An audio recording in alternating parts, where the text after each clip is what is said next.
Welcome, everyone. This is Denise Sulzbach. I am the director of the TA Network at the Innovations Institute, and we're back this month for part 2 or webinar 2 in our series that we're doing with Youth Move National on designing crisis systems with youth. So let's go to the next slide. You all know Youth Move National. Today, we're going to be talking about strategies for building crisis response systems, particularly engagement and partnership part 2. Hopefully, many of you were with us last month. If not, the recordings are available. And let's just go to the next slide. You met our presenters last month, and they're back with us again. We have Joshua Calorino and Shayn McDonald. They're good friends of ours. They were fantastic last month, so let's just jump in, and I'm going to hand it over to both of you. Thanks. Thank you very much, and hello, everyone. This is Joshua Calorino speaking, and I will be kicking us off at the start here. And just before we dive deeply into our content, we did want you all to get to know us a little bit more at Youth Move National. So we're going to try and answer the question, who we are. And who we are is that Youth Move National is a youth-driven, chapter-based organization dedicated to improving services and systems that serve and support youth and young adults. That is what we do, and we really think that we like to think that we do a pretty good job at it. And to continue on, we connect, support, and develop youth leadership and advocacy to create positive change. We practice authentic youth engagement through youth-driven decision-making by elevating youth voices of lived experience. We ensure that young people are heard and valued as leaders in the agencies, communities, and systems that impact their lives. And the move in Youth Move, as you might have noticed, stands for motivating others through voices of experience. And we have utilized our experiences and our skill sets to affect positive change ourselves, even as staff members. So we take those lessons and embed them into other systems as best we can. And of course, that leads us to the why. And the reason Youth Move National does it is because we envision a future in which young people are valued as empowered leaders, advocates, and designers of communities that are built for all youth to thrive in. And we do mean all youth, regardless of race, ethnicity, background, expression, anything at all youth should be a part of this process. So with that being said, we do want to have a quick review on the foundations of youth engagement. For those who were here during the last webinar, some of this might be familiar. For those who maybe skipped the first recording and just came here, you'll get a little bit of insight. And keep in mind that all of this is building on top of everything else that we've learned. So to repeat from last time, youth engagement is a strategy in which youth are given a meaningful voice and role and are authentically involved in working towards changing systems that directly affect their lives. This definition is the foundation in which we're going to build all subsequent work, including the work to the rest of this webinar. And to continue on, remember the spectrum of attitudes. We won't take the deep dive here. You can revisit webinar 1, but what we are attempting to do is use style 3. That's what we want to do. That is the best style to use. And we want to look at youth as they are resources. And again, just to reiterate, this is the definition we're working with, right? Please remember this as we continue on. With that being said, this might also look familiar. And this last slide is going to be how we embed youth engagement in the design of the work that we're doing.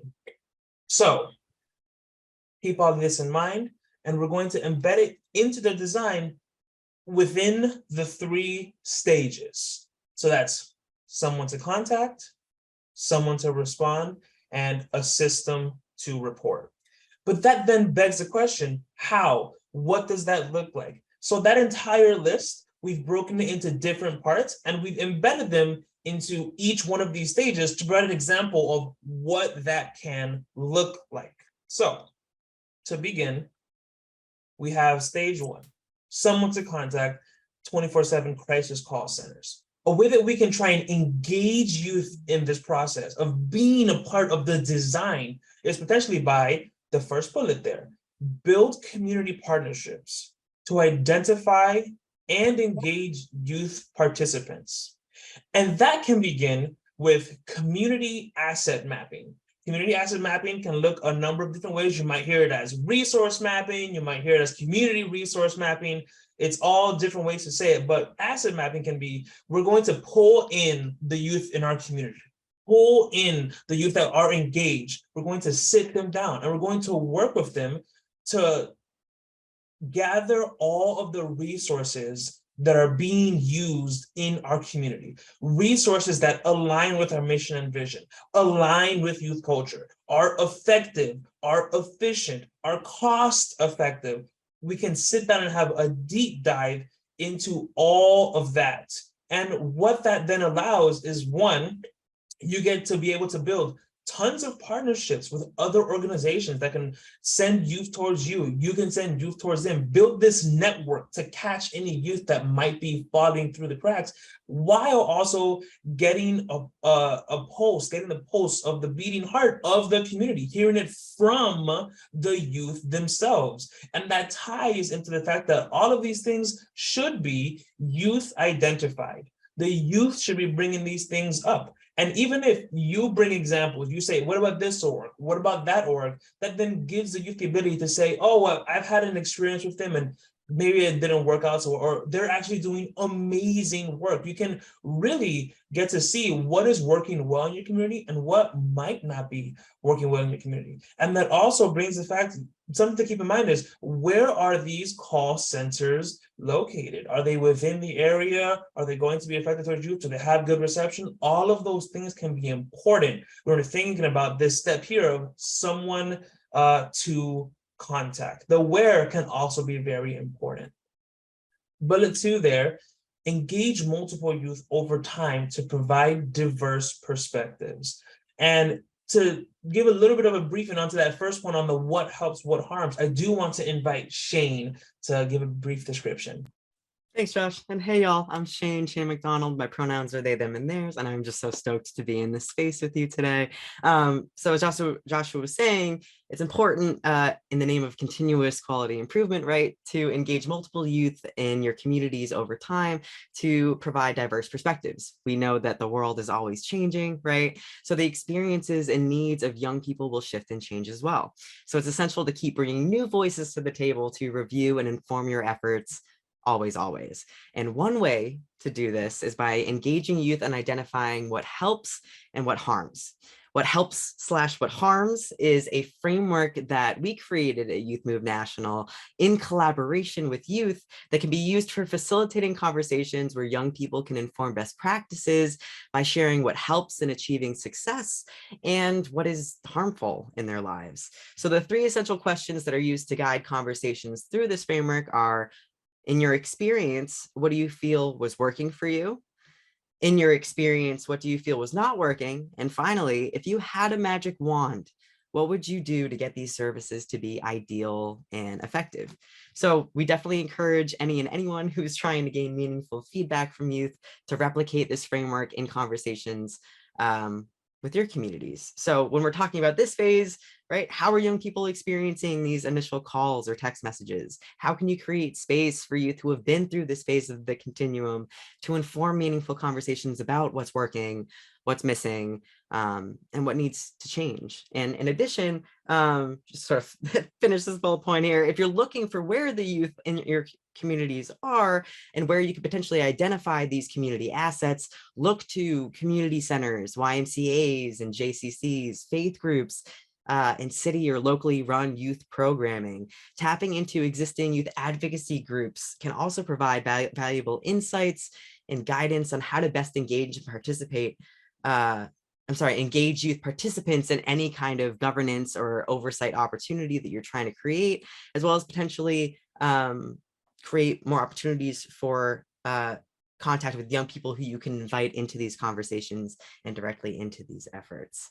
And that's my 2 cents on that. Passing it back to you, Josh. Thank you, Shayn. And we fully understand that there are some areas in particular, rural areas that don't have things like full community centers, YMCAs, things of that nature. What can then be the question is, why don't we build that?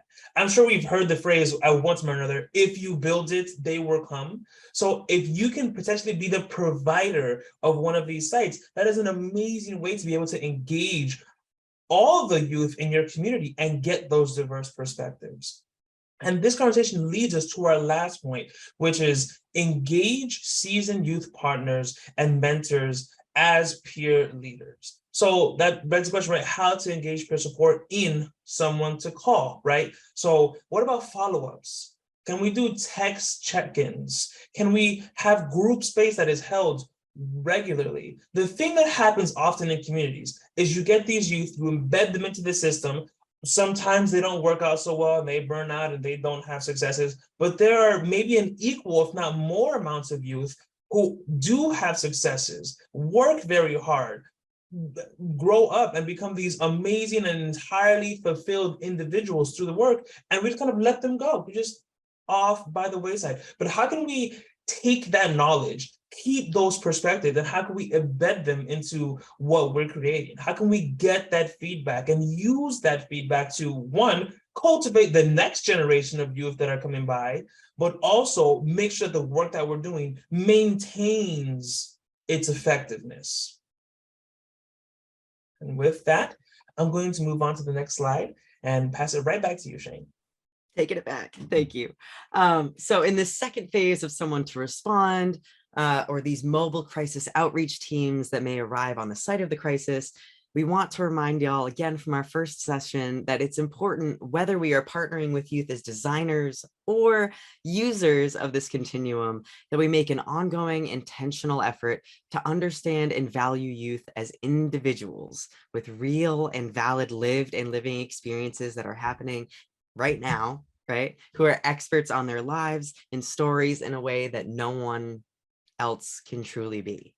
So when we're thinking about meaningful engagement with and partnership with youth as users of this continuum, it's important to collaborate with young people in crisis to determine the resources and supports that they have explored, that they find helpful, and that they would want tapped into as part of this journey through the continuum.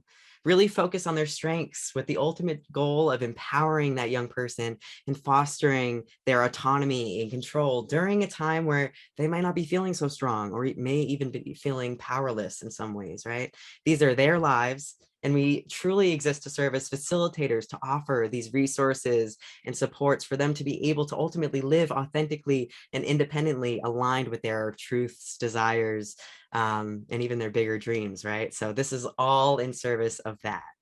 In addition, it's important to try to use non-clinical and familiar language when you're interacting with that young person.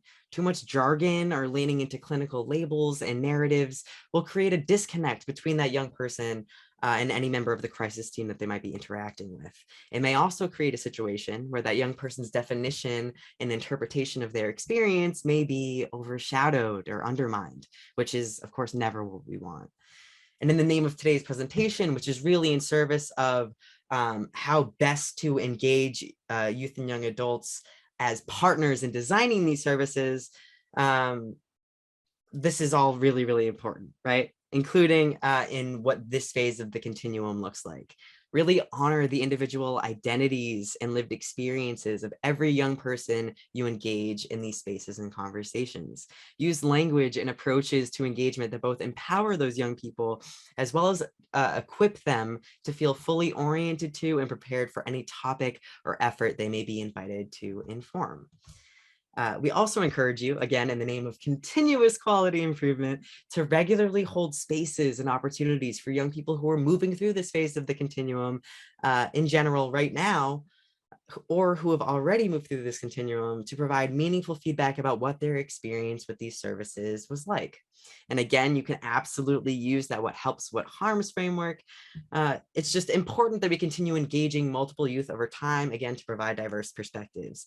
In terms of this phase in particular, young people's experiences and traumas around things like ambulances, sirens, psychologists, clinicians, and other means of traditional crisis response can vary depending on a lot lot of things, right? Including identity, geography, and again, lived experience. Make sure that you're gaining that feedback from youth across identities, across geographies, systems, and lived experiences. And finally, you can use those connections with youth you're getting all that important feedback from to inform future partnerships. If there are gaps that can be filled with meaningful collaborations, those gaps may become clear in these discussions.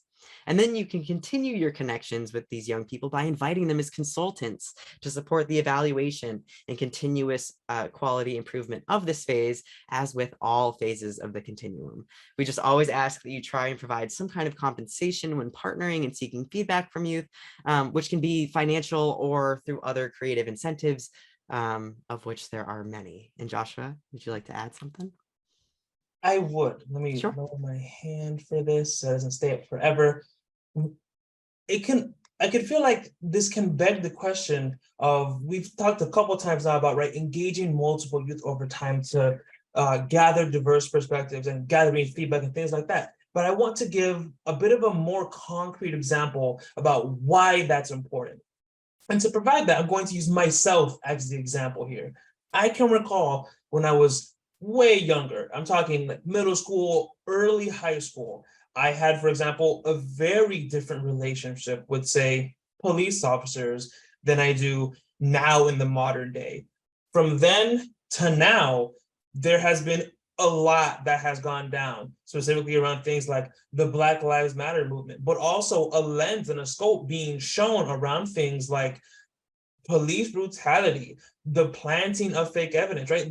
As I've grown, I have learned more and more about the history of where police officers come from and what kinds of things that, like the fact that laws aren't always necessarily entirely moral all the time, right? There's these weird gray, and as I've grown as an individual, sure, it's been maybe a good number of years from now to then, but if I were, say, in high school right now, and I went through what happened in, say, 2021, 2022 with that movement, it is a massive perspective, and not getting that, it means that we're missing a huge piece of something that is really important around something as simple as a siren's going off and lights are flashing. That could mean a lot of different things to a lot of different people, depending on, from something as something like the color of their skin, all the way to how old they are, all the way to where they live, which is why it's so important. And I love that, Joshua. Thank you so much for sharing that. And that's something that we spoke on in session 1 and that we want to continue speaking of too, is what are your collective statements on and like conversations around these big, pervasive and continuous, huge social issues that are actively impacting young people every day and maybe informing or bringing them to a place of crisis, right? How transparent with those young people that you're seeking to serve are you about these issues going on? And what are you doing to try to address them yourselves and, promote narratives and messaging around those things? That's all really important. But especially when you're having these conversations and seeking feedback from young people, really like being open about the good, bad, and the ugly, because you're not going to make meaningful change if folks aren't comfortable with speaking to how they've been harmed by these systems and services, right? And it is happening. So it's important that we continue to always reflect on that with the folks actively impacted. So thank you, Joshua. I think this actually is a good lead into a brief note on law enforcement at crisis through a youth perspective. I'm going to save the bulk of the material on this for our session on trauma-informed care, because that's where we're really going to be kind of diving deeper into that. But in the meantime, and in this moment, I encourage you to think deeply about your current partnerships and collaborations with law enforcement and what steps you can take to create some distance and make some shifts with the ultimate goal of really separating. Because as I've said through these conversations and will continue to say through these conversations, the ultimate goal should be an absence of police presence unless absolutely necessary. And that absolutely necessary, I think, is a whole conversation within itself as well. So this can mean taking more harm reductive measures such as those co-responder models, right? Which I know many folks are doing as well. Again, harm reduction, but the goal ultimately should be no police involvement regardless unless absolutely necessary. And there are efforts to create crisis response models absent of police, but I don't have an example for you in this moment of one that truly aligns with the model of MRSS. That could mean that this is our opportunity to work towards being the first. Maybe there's more research for me to look into. But again, definitely don't want to take away from the value of those co-responder models as a part of that shift. That's definitely a great first step and a way to really meaningfully start these conversations in your communities. In addition, it's important to create space for youth who have been negatively impacted by police when in crisis or when engaging with the mental health system in general, and use that feedback to inform the validity and importance of this effort, right?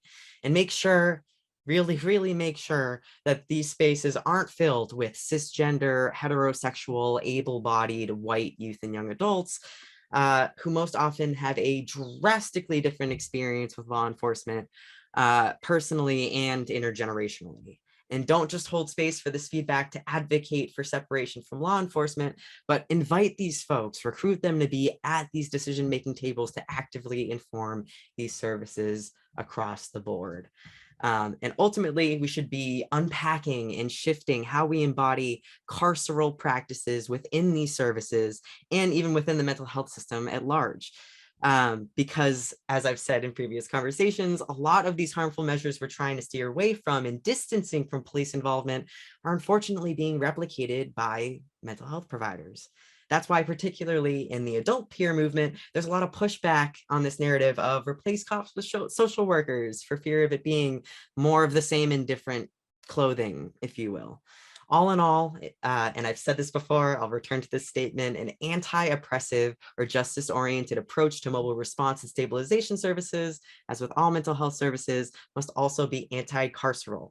So again, this means moving away from practices and protocols that perpetuate the idea that punishment, policing, surveillance, criminalization, and incarceration uphold goodness and safety, right? These carceral tactics have unfortunately extended into and have been perpetuated by the mental health and other human service systems, right? This means that they are part of the many systems that have historically functioned to contain people, take away their agency and control, isolate them from their communities, and ultimately limit their freedom, right? And of course, those who have been historically excluded by POC, LGBTQ+, and disabled youth are disproportionately impacted by this. So this hopefully makes it clear that absolutely any police involvement, even in a co-responder model, can lead to these outcomes and should not ideally be engaged in a mobile response and stabilization services as the ultimate goal. And in addition, I hope this encourages you to start digging into where these narratives apply in your services and even in your day-to-day lives, regardless of law enforcement involvement. I know I'm doing that, unpacking and shedding and reinterpretation myself even today. I will ask you to save your questions, maybe particularly on this topic for that session on trauma-informed care, but I really want to continue bringing this up across each of these sessions in hopes that you're continuing to think deeply about this topic. And unless you have anything else to add, okay. All right, so rounded it out with phase 3, right? In this last phase, a systems to support, or that wonderful web of resources and programs that a young person can utilize as they move through and beyond that experience of crisis. In your process of identifying and solidifying relationships with community partners, it's important that in your partnership agreements and descriptions that there is full clarity on what each organization is able to provide to a young person they are seeking to serve, right? And any young person or ideally group of young people that you have overseeing and informing this process should be able to review these agreements. And any young person who may choose to utilize these services should have insight into the nature of these partnerships and be able to provide feedback. They likely also have firsthand experience with community programs that have been successful for them and that you may want to consider as potential partners as well, right? With all of this and with any governance or leadership opportunity you provide to young people, you must also make sure to clearly outline what kinds of things that these youth advisors are able to directly change and what are beyond maybe y'all's constraints and limitations. Building community partnerships can also help you identify and engage more youth participants in these services. By building this network or web of community supports, you can continue to keep youth engaged at a level that they feel most comfortable, with a focus on ultimately bringing them back into their communities. And again, or keeping them in their communities, right? And maybe interrupting those care pathways to more intensive, restrictive environments. And again, always consider the strengths, passion areas, interests, and time and schedules of any young person you're working with in the design of these services. And when it comes to inviting youth partners to bigger, more intensive presentations, discussions, and meetings, make sure to provide those young people with thorough orientation and preparation for any space that you invite them to enter. Make sure you have a shared agreement on what advocacy with a young person in these spaces looks like to them, so that you have a plan if they need support in the moment, right? In addition, when trying to create these spaces to gain meaningful feedback from youth, be intentional about making these spaces comfortable and accessible. Moderate panels and listening sessions really intentionally. Think about who is in the room and who is leading a conversation, and make sure to provide as much structure and preparation material ahead of time as possible. This is really important for those like what helps, what harms level feedback discussions you're looking for directly with youth. And if you want them to be really transparent and comfortable speaking to that big, bad, and ugly, right? If you're having a conversation with involvement with law enforcement and you have a police officer in that space, even if they're in the back of the room just observing, I guarantee you're going to be missing feedback. Not only that, but it's a blatant act of disrespect to the folks in that space who may have been harmed by folks in that role or that system at large. So really being intentional and thinking about who you're involving in these spaces as adult supports, as moderators, facilitators, coaches, and mentors, right? All really, really important. And also to make sure to provide as much structure and preparation material ahead of time as possible. If there's like a panel event or a focus group or anything where folks can get questions ahead of time, start creating some thoughts, jotting down some talking points, that's all great. And will only elevate that young person's voice and perspective in that space, right? And again, here we're speaking to this third phase of a system to support, but all of these points and principles can be implemented across the continuum. And that's what we're really asking for y'all to consider as we speak to all of these points. And with that, I believe that I'm passing it back to you, Josh.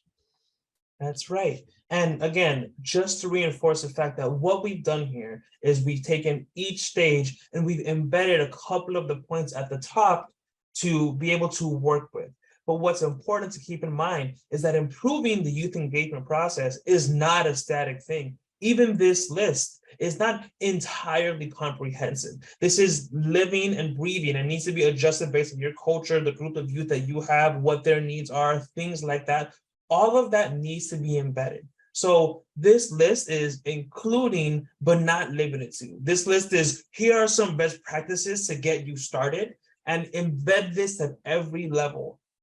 What's important here is the phrase that I'm sure we've all heard again, nothing about us without us. What makes this work, what makes this properly function with as much ease as possible is that we are authentically, again, that definition, and meaningfully trying to engage youth. They need to have the knowledge. They need to have that partnership description. They need to have those relationships, and we need to work to build the rapport. This is not just about asking them. This is about creating a system that actively engages them. The onus is not necessarily on the youth. Most of the onus is on us as the systems, as the stakeholder themselves. We need to be the ones to reach that hand out. Okay. With that being said, we're going to work on a bit of an activity. And for this activity, we have a number of questions. It's going to work maybe a little funkily on the webinar session, but the conversation is important. So we have a list of questions that you can see in front of you right now. For these questions, what we are looking for you all in the chat box to go ahead and do is think about it within your own system, within your capacity and work, within your organizations, wherever this is pertinent, right? You're all here for a reason or watching this if you're on the webinar or the recording for a reason. We want you to hopefully reply in the chat box as possible each one of these questions, but we'll start with just the first one and I'll shout them out as they come through. But who will support the young people engaged in the work? You might remember from our last slide, we had a bit of a bullet on who. That needs to be voiced, that needs to be said. It can't just be someone's going to do it. Who do you think is going to be getting young people engaged in the work?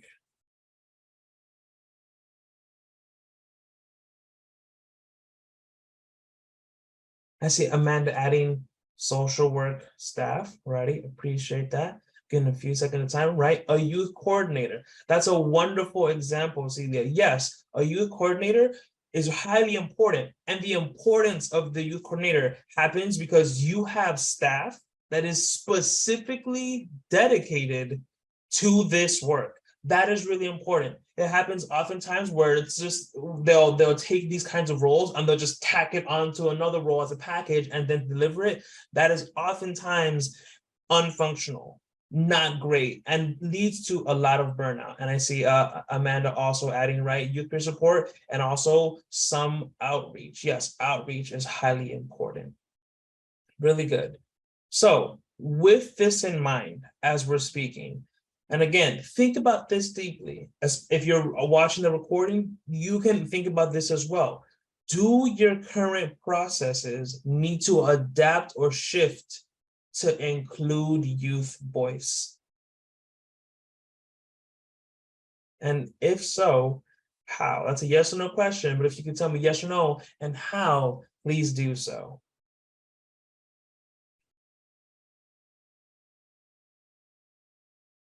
Right? I see Amanda adding, yeah, we need specific staff dedicated to this work. Thank you very much. Anyone else?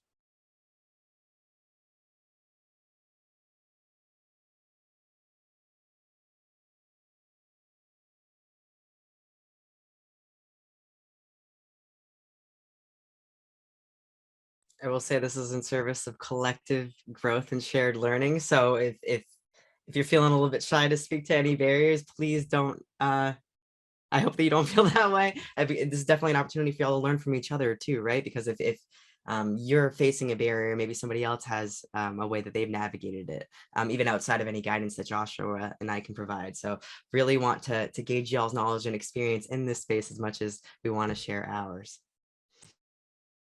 Got it.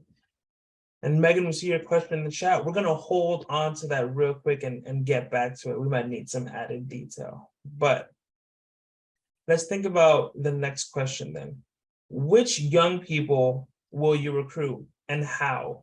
Are they diverse in lived experience, age, race, gender, sexuality, disability or ability, etc.? It can be important to truly think about what your youth network is going to look like. Now, of course, it is easy to say, well, anyone's included. While that's good, and we want that, yes, what is also important when we're doing this is to think about what our communities look like. Who are the ones that will realistically reach out into these spaces? So if people are just going to come, then what are going to be the ones that are going to need that extra recruitment? And I see Amanda adding, I would like to find out what locations and times are most accessible for you to participate. Okay, we can add that to the Q&A section as well. But these questions are important. So we're going to take a quick shift here and just, again, think about these questions. I see Celia adding young people reflective of the communities being served. That is exactly right. But remember that sometimes these services are easier to engage depending on what community that you're in. So that extra work might need to be added for who you might be missing.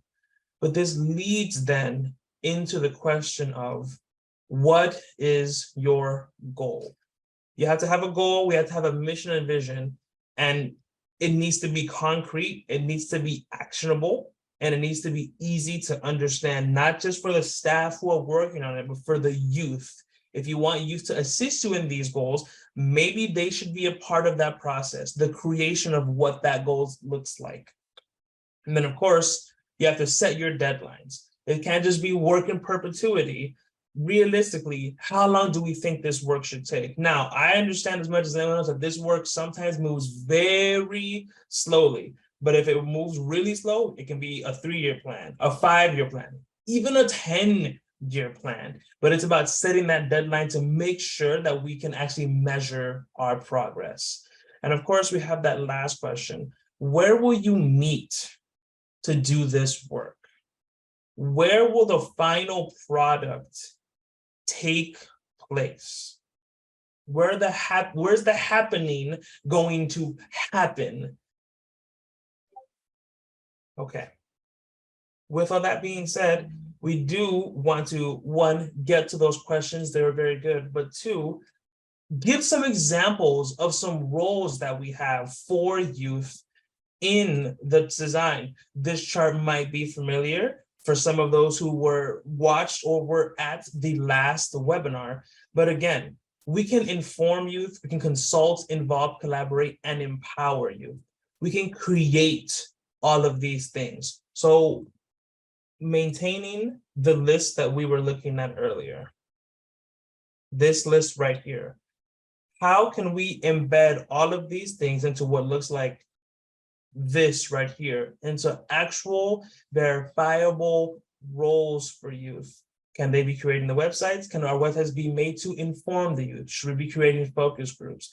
Can we create a youth advisory council to get those diverse perspectives? Strategy groups to pull in a timeline. All of these things are very important. And thank you, Allison, for dropping this into the chat box. Again, once this webinar is over, it is also about you taking actionable steps. So maybe you can use this chart right here to pull in some of these roles for youth peer supporters, or for the youth in your community, or for insert title here, whatever it might be, youth coordinator, etc.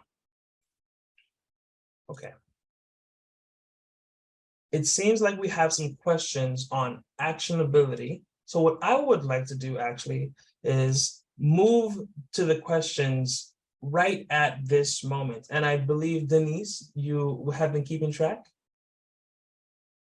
I have. So I'd like to start with just this was, again, great. I love the examples of all of the different roles. And Allison, thank you again for dropping that in the chat so folks can pull up that PDF at their convenience. So where do we start? If I'm already knee deep, maybe neck deep in my 988 design and implementation, and I'm now admitting that I don't have youth or young adults at the planning or design table. How do I get, never mind engage them, how do I identify them? Where do I go? Shane, you want to take this one, or would you like me to? You can start if you want. Okay. So I believe the question was, how do I just identify youth, right? And how do I get to them? Yes, please. Yep. Got it. Where do I go? So what can be important in this process is, again, to identify the youth that you want to reach can be as simple as asking the question, what is potentially a marginalized community that we are not touching upon or not, that we are not seeking? Youth, I would consider themselves a marginalized community. So it's about accepting the fact that youth are sometimes difficult to get to, but that can also be the fault of the systems themselves. They can tend to push away youth just by the history of your local area. So sometimes recognizing the youth is a little more difficult. So what we should do instead is, we talked about it, is potentially build partnerships, and more specifically, meet them where they're at. The youth are definitely somewhere in your community. And if they have the choice to not show up at your organization, they also have the choice to show up somewhere else. So can we reach out to, say, the easy place schools? Reach out to those rec centers, community centers, youth groups, other youth organizations that exist in your communities, small clubs. after school program, other extracurriculars, bands. Youth exist in the communities, and it can sometimes be about tapping into those areas where the youth are at and posing a question to them. Hey, do you know about so-and-so organization? You don't? You do? Is there a reason why you aren't showing up? Would you mind answering some questions? Or can I speak with the staff that work there to build these partnerships? If you have nothing, you kind of have to go out and grab it. And that's what we did back when I was working at my local youth chapter, Youth Move Miami. It was nobody in there. And we would attend every school event, every community event, would be there passing out flyers, handing out everything, making sure that people knew about us, so that people would recognize that we were in the community. And Shayn, I don't know if you had any thoughts on that as well. Yeah, I was gonna say, like, anywhere that like you're marketing these services too, you can also equally market the message of if you are somebody who has utilized these services, we'd love your input to help inform what these services look like in the future, right? So like across your marketing, just sort of like making like a PSA, we are seeking this feedback. And I guarantee you, like, folks will come through the cracks, but also, like, as we said, and as Joshua was saying, like looking out into your communities for where like youth are, because more than likely they are folks that have been living lives and gone through struggles and potentially have experienced crisis, whether or not they have been involved with these services or not. And the folks that haven't are just as important to include at these within these conversations and at these decision-making tables, because if they're not reaching these services but have a self-identified need for them, then what's the gap? What's the barrier, right? So yeah, I think that's my 2 cents on that, but I appreciate what you shared. Go ahead. Those are great examples of where to go. But then how do I mean, I'll admit I'm being recorded. I don't love going to committee meetings all the time, right? And there's often portions that I don't understand or I don't care to understand. So how do we then, okay, we identify youth and young adults to help in our design, to help inform our design as feedback mechanisms, but how do we prepare them properly? Give them that safe space. What often happens is that we invite youth to go and speak without giving them any of the information that would be required for them to go and speak. So it's not just about, I've invited youth to show up. To give an example that I can recall of, again, of using myself as an example of my own life, is I recall back when I was just a youth, I hadn't been hired yet, I was just in high school, and I had attended my local Youth Move chapter, which was housed under a parent organization. And I had been there maybe 2 weeks. And I remember all the staff was really excited to get me into the program and evaluation subcommittee meetings, like, to get my feedback as a youth and all these things. And I was like, great, I would love to show up. And I went in there, and when I tell you, I understood literally nothing that was said in this room. I mean that. There was not one word spoken outside of the and that I could make any sense of in any capacity. And any feedback that I wanted to say was basically useless because I had zero understanding of anything that was going on. They could have done the entire thing in a language that I never spoke a word of in my entire life. And it was just really uncomfortable. It was brutal. I felt like a fly on the wall, just preparing to be smashed.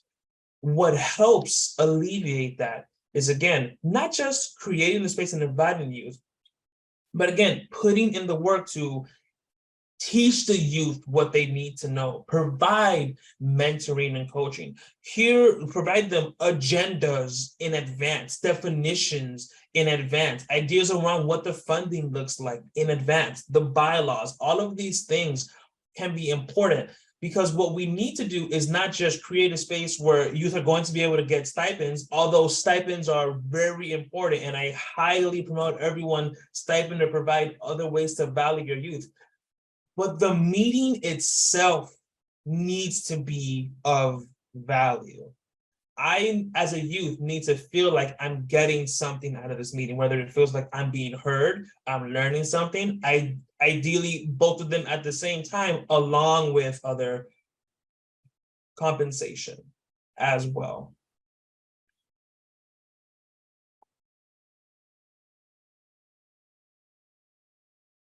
So Shayn, are you coming off mute now? Yeah. Yeah. Sorry. All good. yeah, everything that Josh was saying, like just times a gazillion, but also, yeah, just I think that if you have like, I know that with groups that I've worked with before, we've had like Google Drives and things where I put all of the background information, any important documents or pieces of insight into that, just so that folks have sort of a home base of background knowledge to tap into. I know for me, just one example I thought of in this moment was I was asked to be a part of a group of folks discussing edits on it was like the Central Massachusetts policy, like anti-discrimination policy for both providers and users of mental health services who are trans and LGBTQ plus. And I remember I got the whole drafted document beforehand. I was able to send questions that I had over email ahead of time to get additional clarification before even engaging in that conversation. And then when I was in the conversation, of course, they ran through everything. They made sure to ask if like I had any questions. I was the only young person in that space.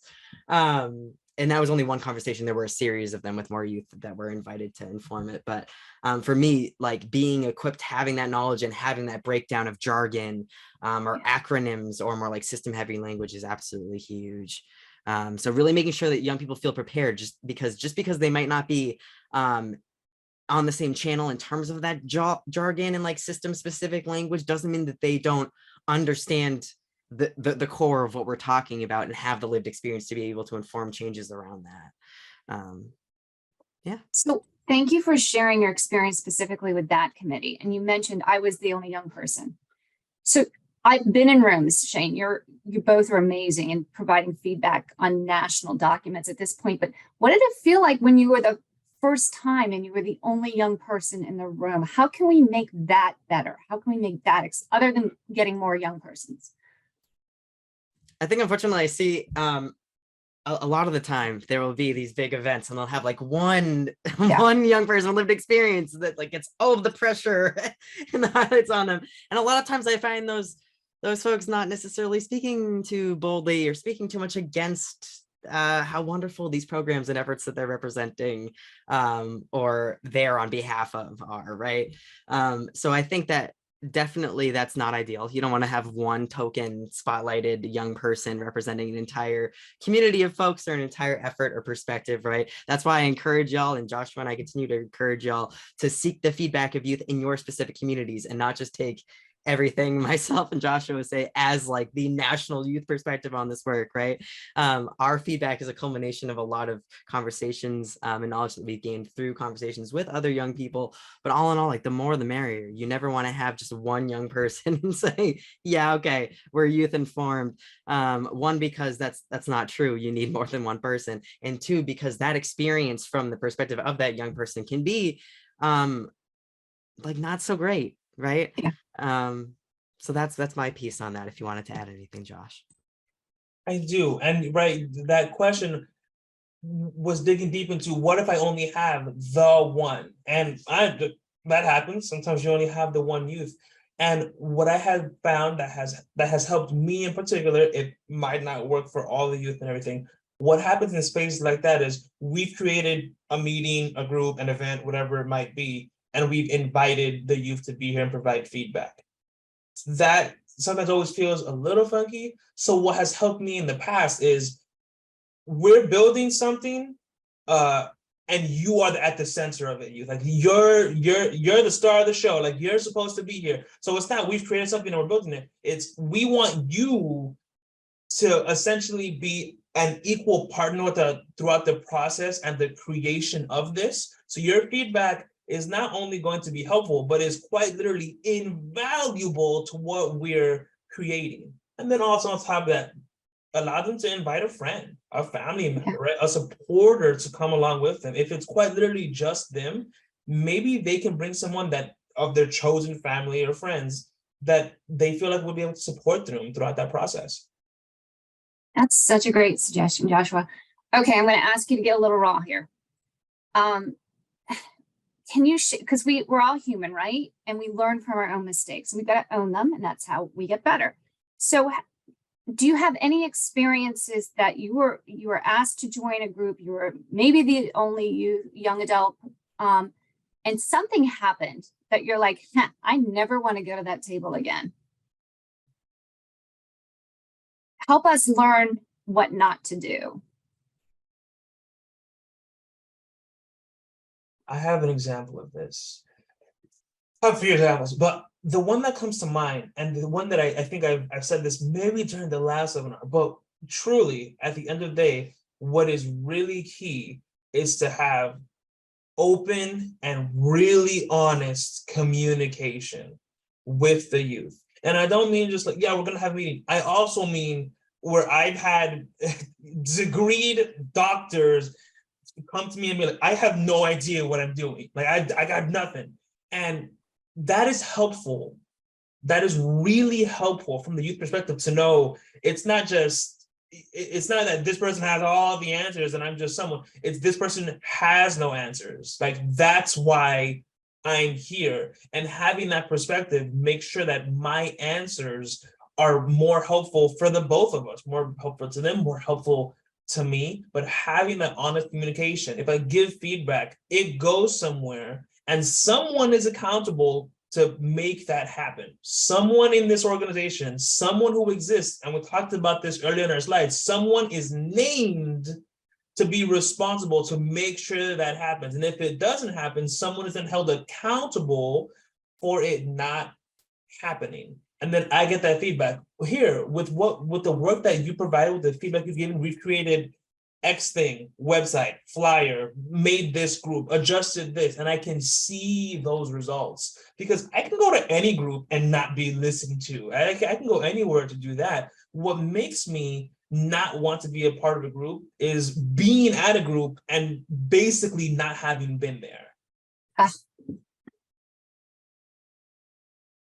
think like the biggest thing too is not only thank you for your input, it's going somewhere. We promise it's not just all right, thank you, we heard your words, now we're feeling feelings and that's about it, right? We're actually taking that and incorporating that into something actionable and tangible. It's not even just about that, it's about, okay, so when are you inviting those young people who are speaking to those things that you're creating back into the space to share what you did create and what the impact is from all of those things too. So it's really that like comprehensive wrapping around, because if you end up leaving folks out of any part of that conversation from start to finish, then you can lean towards tokenism and not like actual meaningful genuine engagement with these folks across the process.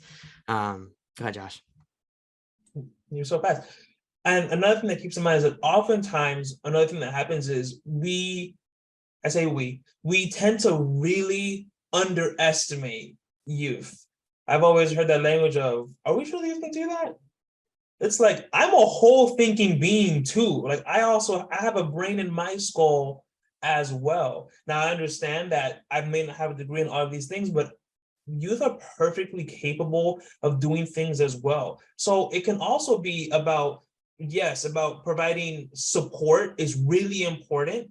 And there's actually a spectrum on this we can maybe talk about next time, but there's a spectrum of support, but also accountability and boundaries that exist. And to work with youth, we have to have both high support, but also high accountability and high boundary. It's the connection of having both of those things together and putting your faith in youth that they will be able to get these kinds of things done and challenging them that makes something work with youth, but also make the youth feel valued and want to come back, I would say.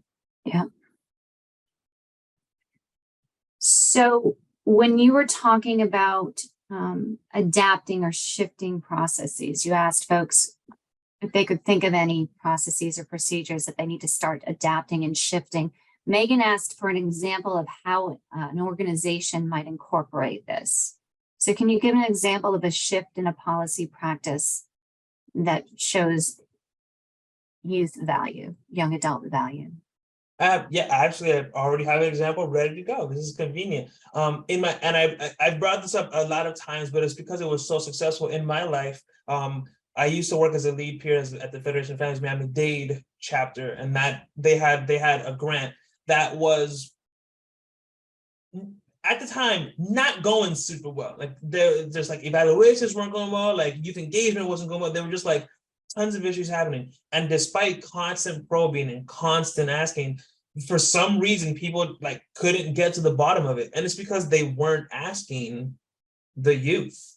And then when they did ask the youth, they're like, sounds good. And then just went on their merry way to do their own thing. So what ended up happening was that the youth, during a meeting that we were having, a bunch of examples were brought up of things that were happening that just weren't working super well for the youth. And we decided to essentially create a video around that topic. It was a video that you can find if you can go on YouTube, Youth Miami, I can share it. It's called Therapists Be Like. And it was a comedic video, entirely written, scripted, videographer, everything by youth. But what was important about that is it was to grapple with some of the things that were lacking in this grant. And when we presented that video to the evaluation and program subcommittee, as I mentioned them earlier, what ended up happening is that a series of focus groups were launched to see what was happening, what wasn't going so well. And after those focus groups, they quite literally went back into the grant and shifted and changed policies and procedures and things like that in that grant. I think one of them might have been that the end of, I don't know how to phrase this, but the end of term, like once you reach your limit for like the 11th month of the program, it was just like, see you later, all right, bye. And it was like, they would just drop you, versus after it, you would have a 3-month process to essentially be weaned out of the program. So it didn't feel like you were just abandoned. And that's one example of how an organization might incorporate some of that feedback that they're being given. And it was even incorporated uniquely, not inside of a room, but inside of a video and then presented. I just dropped the link. At least it's the Facebook link. That's what came up the quickest for me into the chat again. But, maybe we could just play a few snippets of that when we meet next month, because it is pretty fabulous. Shayn, I'm sorry, go ahead, Joshua.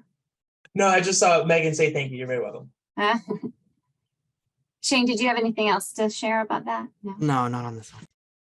So Amanda asked us, she would like to find out what locations and times are most accessible for youth to participate. She's outreach to schools and other youth groups, but has a hard time getting their participation. I feel like there's no perfect answer to that question. Yeah. Right? Because you're like, after school hours, and then they go right to work potentially, or they, have other obligations. So it's like, when are they free? On weekends, but like, most folks that work in these systems, right, don't necessarily work outside of Monday through Friday. So I think really like asking the young people that you're seeking to invite, like what their availability is. But I think really just trying, like, for me, I always try to look at afternoons, usually like right between like when school hours typically would end. And I know like nationally we're looking across time zones, so hopefully that's not an added barrier for too many of you looking in your local communities. But oh no, I'm losing my train of thought. But yeah, like just right after school and then like right before like dinner time. But again, like you're not going to be able to necessarily invite everybody. Joshua, if you have more insight or you found some secret magical bracket of time that's universally available. Yeah.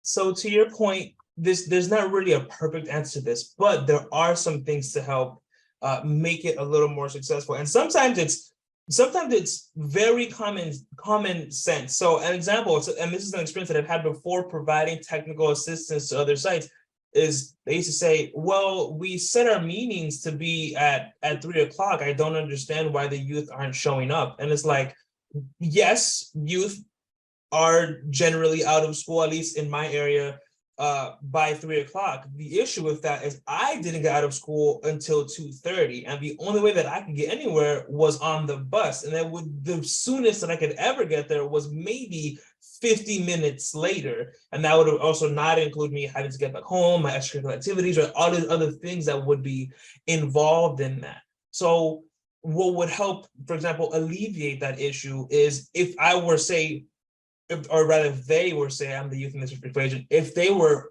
already at the school ready to go at 3 o'clock.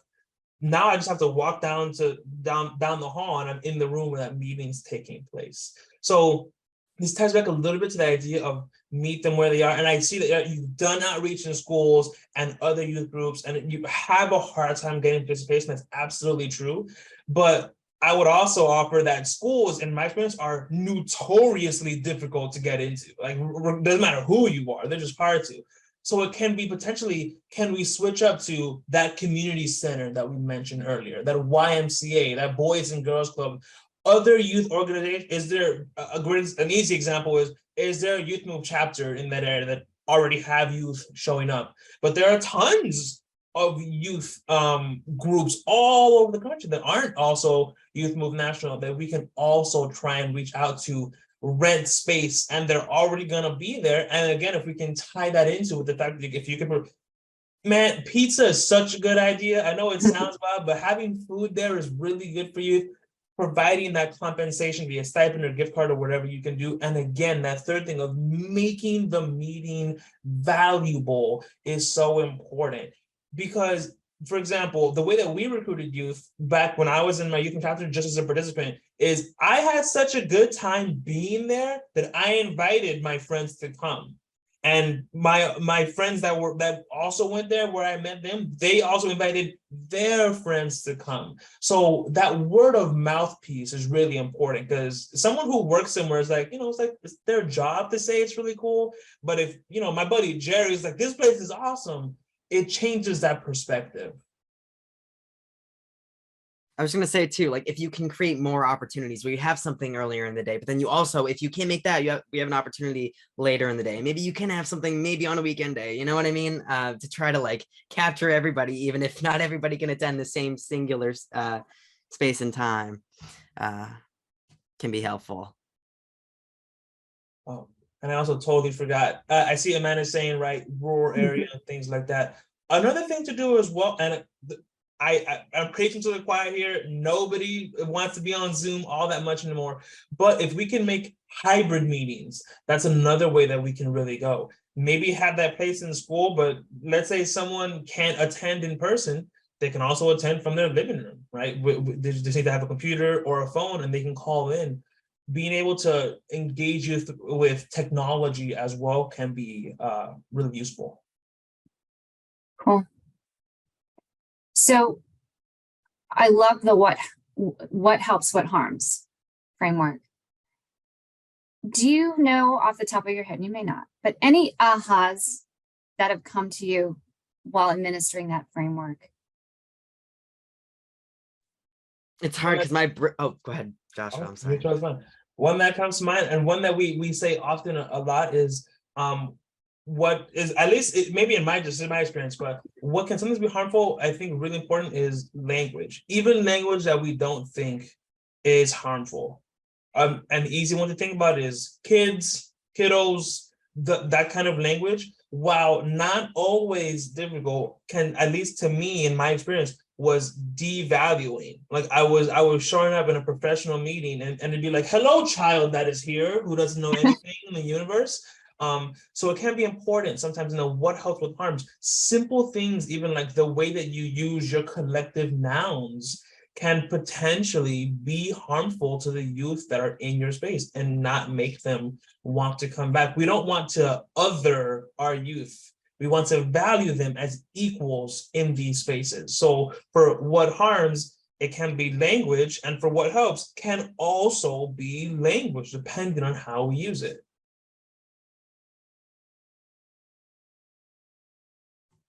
And I'm actually pulling some examples of what has come out of the other end of these conversations across a couple topics. So like my first involvement with this was in a conversation with young people who were students, and the conversation was what helps and what harms students' crisis recovery. So folks who have experienced a crisis in school, how has that been navigated from like the school faculty to just like their experience of it as a person. I'm sending it to you, Denise. I don't think I can send things directly to y'all. I'm sorry. But that's this first one. It was in partnership with School Crisis Recovery and Renewal. When I got hired on this team just over 2 years ago, I was hired as part of an initiative that we started that was called the Youth Move Change Initiative, which was really meant to uplift the leadership and perspectives and roles of BIPOC and LGBTQ plus youth in peer support roles. So we had conversations with folks and we created a tip sheet on what helps, what harms for BIPOC and LGBTQ2 S plus youth, as well as trans and non-binary youth. And I think the big thing for me, like, especially as a non-binary person myself, asking folks like, what's a huge issue being a non-binary youth and moving through like the mental health system? And a lot of it is, it's very binary, right? I myself didn't come to terms with my own identity at the time that I was in inpatient units and outpatient programs, but there was very much a boys side and a girls side. And if you are a non-binary young person, then cool, you get to sleep in the quiet room, you're siloed, you know. That, like, well, how does that make a young person feel who's already feeling disconnected from their community and the people around them? So and that's like a whole issue with infrastructure, right? We'd have to change a whole lot in order to radically change that experience for those folks. So that was a huge aha moment. And it's also like really looking at these systems and how binary they are. And even though like that's not representative of the communities that we're seeking to serve and that who are involved in these services. So that was huge for me, like personally, professionally. And I've been writing stuff around that since. So yeah, but I'm dropping one more link in the chat. Oh, you're putting it in the chat. I was checking my emails. I'm so sorry. No, I was putting it in the chat. On Zoom, I think I have like 3 links. There's a whole page from the school crisis recovery and renewal. So the whole page, it has the executive summary. It has another thing that I'll also say that I love is if you've never heard of graphic facilitators or graphic interpreters, these are folks that are awesome to call into these spaces where you're collecting meaningful feedback from young people. They essentially join on one camera as themselves and then join just showing like a screen capture, a live screen capture of their like tablet screen. And they essentially illustrate the conversation and all the feedback that's gathered in this sort of infographic form as it's happening. So folks are sort of literally seeing the conversation illustrated in real time. And also you end with this awesome illustration of the conversation that's an awesome complement to any kind of product that you're trying to put together. If you're trying to create a tip sheet, a list of best practices that you're trying to incorporate into something more actionable or tangible, that can be a really cool complement to that. But I think one of the lessons you all have taught me is it's okay to ask questions. And actually it's a good thing, right? Like years ago when I first presented with Lydia, they were the one that taught me. I was about to go into a room with them. I'm like, okay, help me with my pronouns, get it in my head. So having those conversations, whether it's that, or I have another question I want to ask you too. Oh, I know what I also emailed you all one time and said, okay, I'm writing something up. Is it young persons? Is it youth? Is it young adults? Like those questions are okay and appreciated, right? Getting head nodding. Yes, 1000%. Yes, I'm always very enthusiastically head nodding, but it's all very intentional. And yes, absolutely. Yeah. I don't know if you have more to add to that, Josh. Josh, I'm going to pause. Wait a minute. There's a question here. No, I wholeheartedly agree that asking those questions is really important. And again, it ties back to that idea of there's something called the 5 stages of appreciative inquiry. Appreciative inquiry is really important, and asking questions shows that you are actually interested in learning something and not just assuming you know something. Cool. So I have a question for you in the chat. A comment about your excellent point around thinking thoughtfully about group composition, for example, law enforcement representing systems that may have harmed youth, and that makes a lot of sense. Additionally, do you have ideas about how we can integrate youth into conversations with systems roles that have been or are harming, acknowledging that they may be at the table building these systems as well? Are there ways to make the space feel safe so that voices don't get lost? I'm gonna go while Shane, you think I'm gonna go ahead and jump in really quickly. Safe space is good. I like safe space. I always try and also add this little caveat to safe spaces. It's difficult to make any space feel safe, just as a general, like we all come from different backgrounds, places, things like that. To say that we can have a safe space is difficult because I work with Shane every day. I'm sure there's something that could potentially be said that would harm either Shane or myself in either direction, just because we're different people.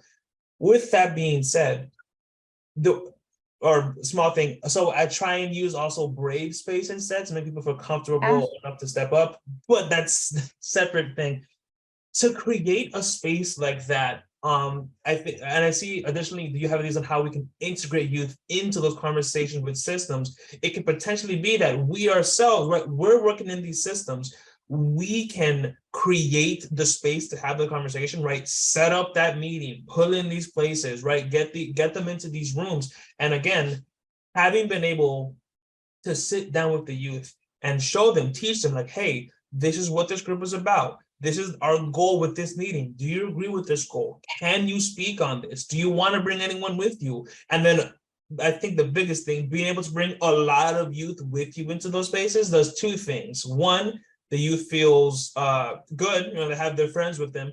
But two, hearing it from one youth versus a dozen really adds to your cloud. When you're in those spaces to be able to make those changes. So it can be about us as the stakeholders creating those spaces, then working with you so that they feel comfortable in those systems, in those roles, or in those places that are harming them, and then kind of letting them run free and do the work. I don't know if I have much to add to that. I think that was really beautiful and comprehensive, and I appreciate you, Joshua, as with everything that you say. Yeah, I think ideally, right, like if you were going to have a conversation about folks being harmed by, the criminal justice system or law enforcement, that you wouldn't have a law enforcement officer or police officer in that space. But obviously, this happens. So I think just everything that Joshua said was beautiful. I think that like folks feeling prepared, then knowing who's going to be in the room 100%. And also like being like real and transparent in that space. If there's a decision making table and you really are looking for and welcoming folks to speak to the harm that they've received, even in the presence of folks that may be wearing those uniforms of the folks that created that harm, right?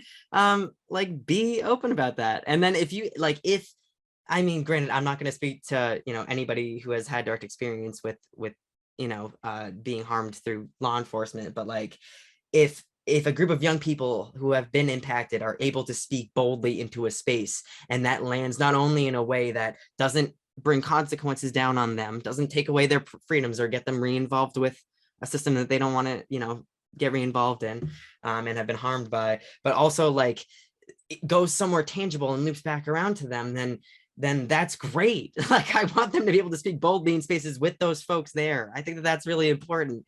But I also think in the name of like being trauma informed and trying to create spaces with something that I also like to say, just sort of tie into this, is that safety is not a promise. It's never a promise. It's an active, ongoing intention. And it's really important to look at how but individual folks, especially across different identities, experiences, if they're historically if they have identities and experiences that are historically excluded and marginalized, really looking to them to what safety means and how that applies. Because we can go around and say that these services are safe, and that may absolutely not be true for an individual person or even like a group of folks. So yeah. Such a good point. And Sarah's saying that she loves brave space. I do too.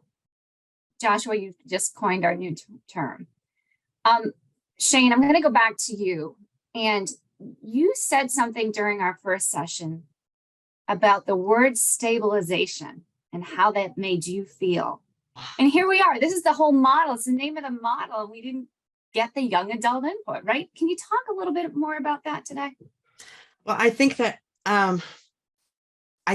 even though, I myself in a time of crisis might view my moods, my energy, my sense of self as a little bit unstable, right? And that could be true and real for me. But I think that when we're putting that out there as a label for folks having these experiences, and that's sort of like the actionable, like what we're doing it's really a doing to rather than with folks too. When we talk about stabilization, it really feels like, okay, this person is unstable, i.e. threat to society. So we need to bring them back to solid ground and make them more functional and stable so that, their neighbors and community members don't feel like they have a danger, in their community, right? Which is why so many people across history, like usually the go-to response is, all right, let's pluck them away from their communities and put them somewhere else where nobody has to see them or navigate their struggles, right? So I think I take issue with the idea of stabilization because it's sort of putting this narrative out on young people that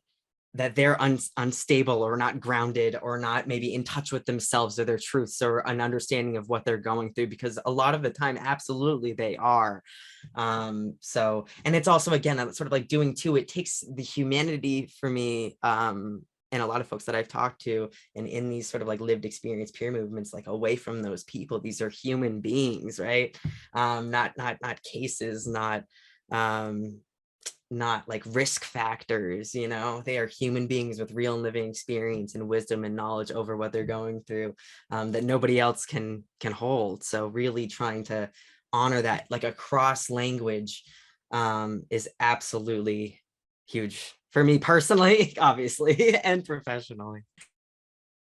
Every time I talk with you all, I just get more and more ahas. So the frame, do with and not to, is such a good whole frame. Thing. It's such a good frame. And so looking whether at they're words and whether they're using these services or you're trying to recruit these young people to design these services, that should absolutely be true. Because again, like this being an experience of crisis, like for me personally, I felt so lost. I was sort of like shoved through all these programs and resources. I would describe it as feeling like I was in the backseat of the car of my own life. And I was just keep moving and I had no idea what was happening.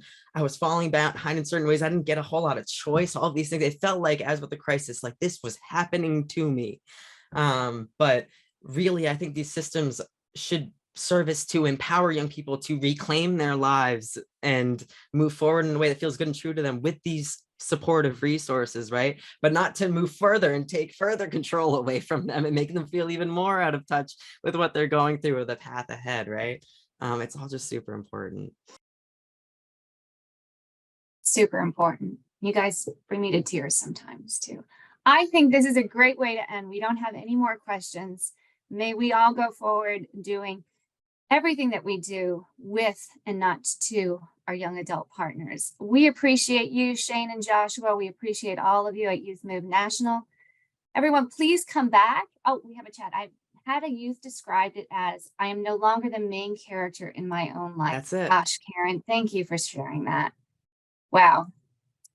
So hoping you all can join us next month on May 25th. We're going to talk about peer support and supervision. And then we have 2 more of these events coming up throughout the summer. So thanks again and hope to see you all next month. Thank you, everyone. Thanks, everybody. Thank you for joining this month's Learning Community session. Please take a few moments to complete the evaluation for this session using the following link being posted in the chat. We will be providing a certificate of attendance after completion of each session offered throughout the entire Learning Community series.